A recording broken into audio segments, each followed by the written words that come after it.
which always brings me back to my phrase. I always say this phrase, enjoy yourself, guard your heart. What are you guarding your heart against? Against spirits, ideas, moods, themes that you just may not be comfortable with.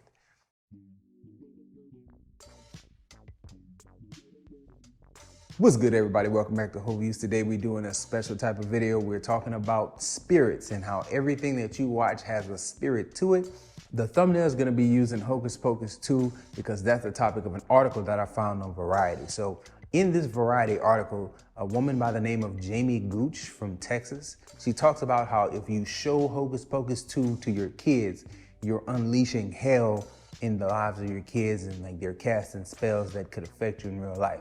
And what I believe Miss Gooch is trying to talk about is spirits being present on everything you watch. So I want to go into that topic, not using the Bible. I want to actually use the dictionary, come to a consensus as far as what a spirit is, and then give you a few examples on how there are spirits on things that you see.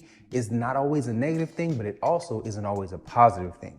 So stick with me and let's get into that. Up front, I am a Christian. I am a Bible believer, believe in Jesus, prayer life, go to church, all these different things. And when Christians talk about spirits, most people tend to look at us kind of sideways because it makes us seem like we're into something super weird. But in truth, everyone knows that there are spirits out in the world, but we have to define what spirits are. So let's not use the Bible for the sake of making everyone comfortable. Christians, non-Christians, people who are different religions, we can all come to a consensus based on just a few definitions. Merriam-Webster's dictionary has 14 definitions of the word spirit as a noun. What I want to use in today's video are definitions 5 and 6. Now, each one of those definitions have like subcategories.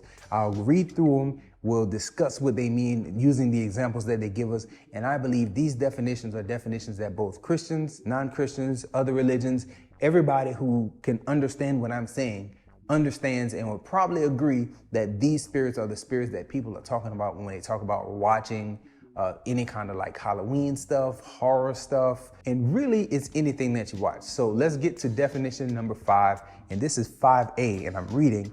It says, the activating or essential principle influencing a person. So the example sentence reads, acted in the spirit of helpfulness. You know, using that in a sentence that way, I think that everybody agreed that that's a pretty accurate definition. Let's keep it going. 5B says, an inclination, an impulse, or tendency of a specified kind, or a mood. Again, I think everyone would agree, like, he's in a bad spirit, he's in a bad mood.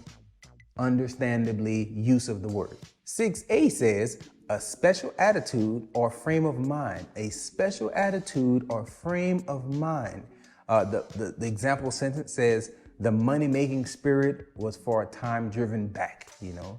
Okay, we all understand that people go through different phases, and this person in this sentence was going through a money-making phase, a money-making frame of mind. So like that is an appropriate use of the word. I think everyone would agree.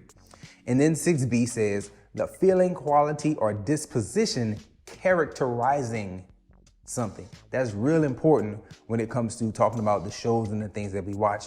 And the word that the example sentence they use here is undertaken in a spirit of fun. Again, I think everyone understands how that word is used. And let's move from the definition that we could all probably agree on, and let's move into examples. So the first example for me would be NFL football. That is the spirit of competition. If you watch any kind of competitive sport, but I like to use the NFL because people are extremely passionate about their NFL teams here in America, whether it's NFL or you can use college football as well. The spirit of competition is all over that thing. And you can tell that people embrace it, and it changes people's attitudes, because you could be real close friends with a person that you see and you joke with every day. But the tone of your jokes will take a different tone if that person's team loses to your team. Like, your jokes might be a little bit more mean-spirited. You might pick on this person a little bit more. Not to say that this is a horrible thing. Not to say that this is a wrong thing to be watching sports and feeling the competitive nature of seeing your team win or lose.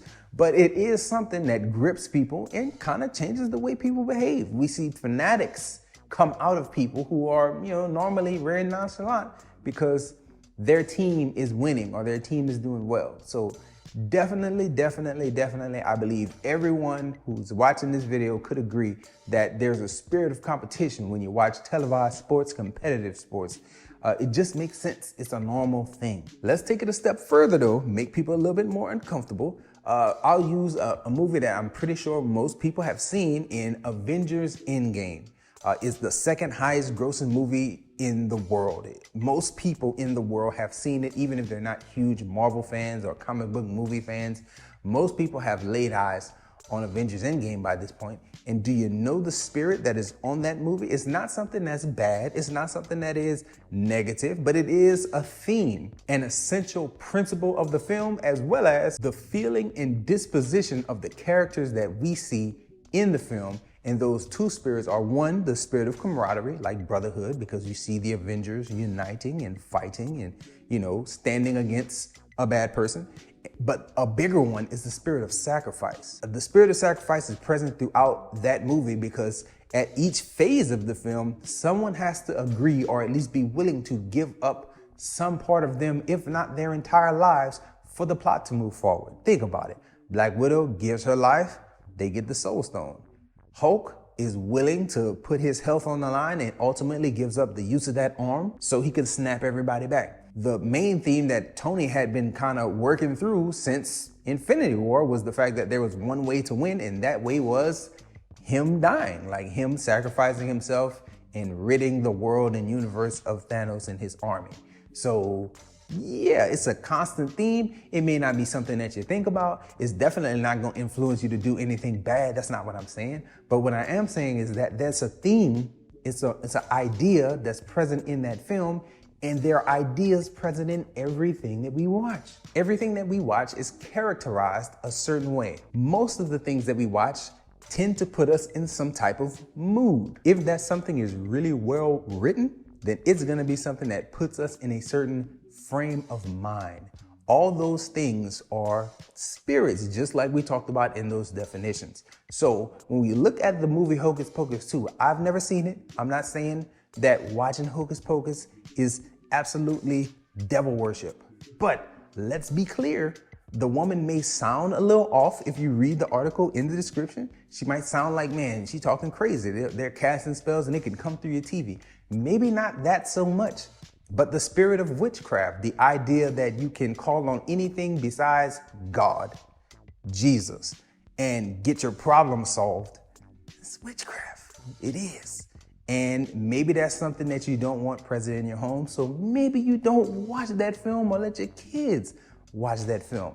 I'm not saying one way or the other. I'm just saying that depending on the household that you're trying to run, there are ideas, there are themes, there are moods, there are characterizations of a film that you just might not want your kids to see, or you may not want to see yourself. It all depends on your level of sensitivity, because the horror movies that we watch, the scary movies that we watch, our levels of participation in things in the world either makes us sensitive to, let's say you're in the church and you only do church things, Christian things, as opposed to a person who is in the world and doing worldly things. That person might be desensitized, whereas like a super hardcore Christian person might be extremely sensitive and can't take seeing, some boobies on the screen or something like that. So let's answer the question in the thumbnail. Is watching Hocus Pocus 2 devil worship? No, I don't think so. Not at all. But is it the best thing for everybody? No, I don't think so either. So it's up to each household to look and assess and make a decision. And that's all people can be encouraged to do. The reason why I'm really deciding to make this video and put it out is because I watched Hellraiser for the first time. I've never seen an entire Hellraiser. I knew of the Pinhead character. Me and Yogi sat down and talked about horror and horror slashers and all that. I can do some horrors. But I've never seen a full Hellraiser until this past weekend. And after watching that, I knew very well that this movie has a spirit that I don't want present in my home at all.